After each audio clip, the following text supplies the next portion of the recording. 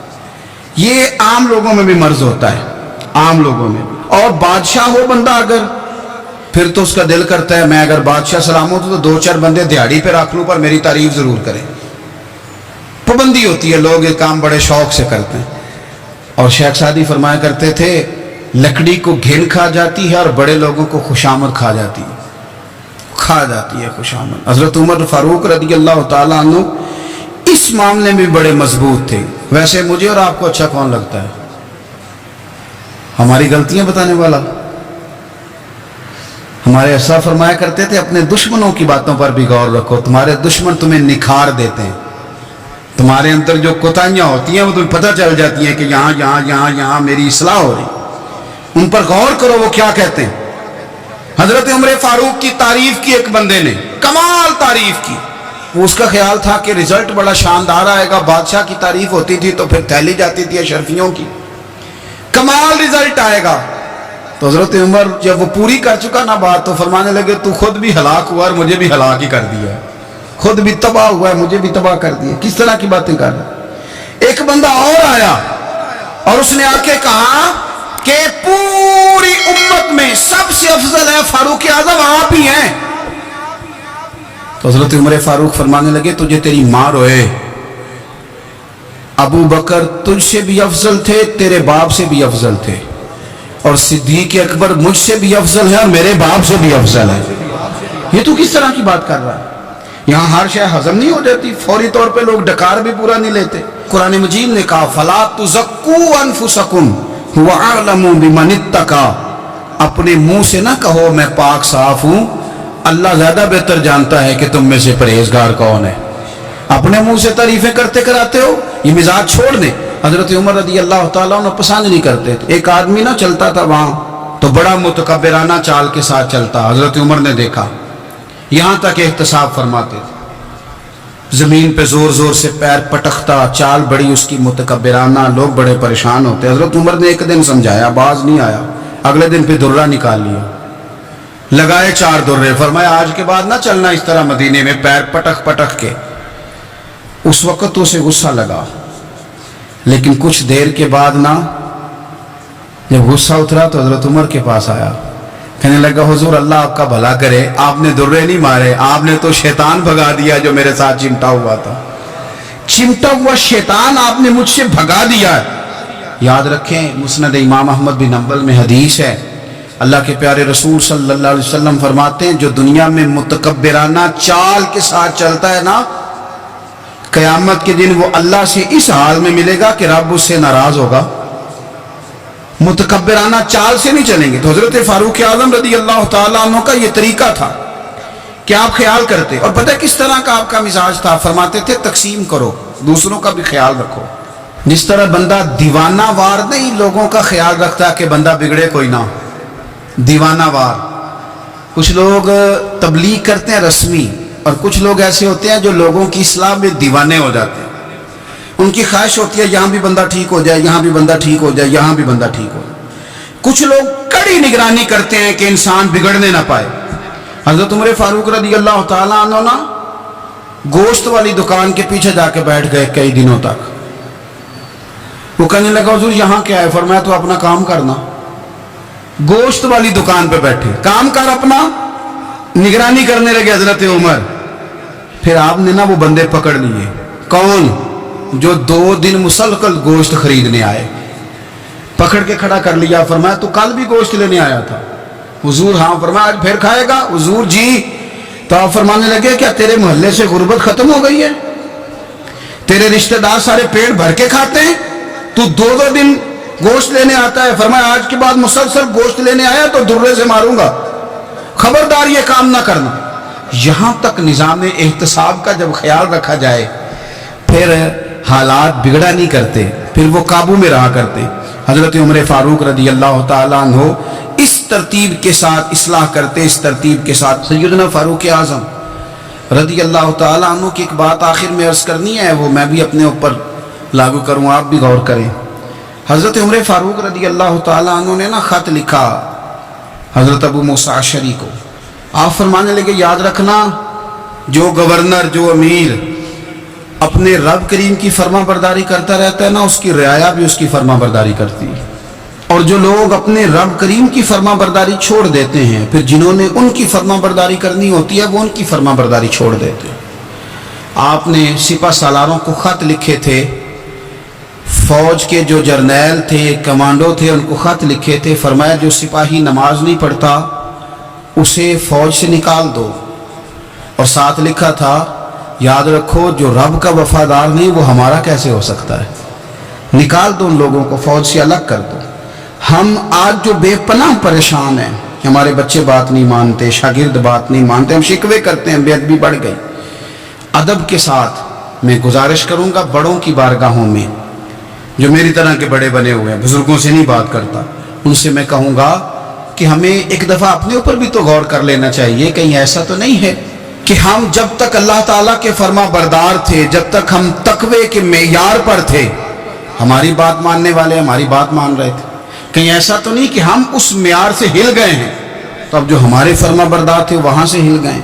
حضرت عمر رضی اللہ تعالیٰ عنہ فرمایا کرتے تھے کہ لوگوں کو عجب میں مبتلا نہیں ہونا چاہیے.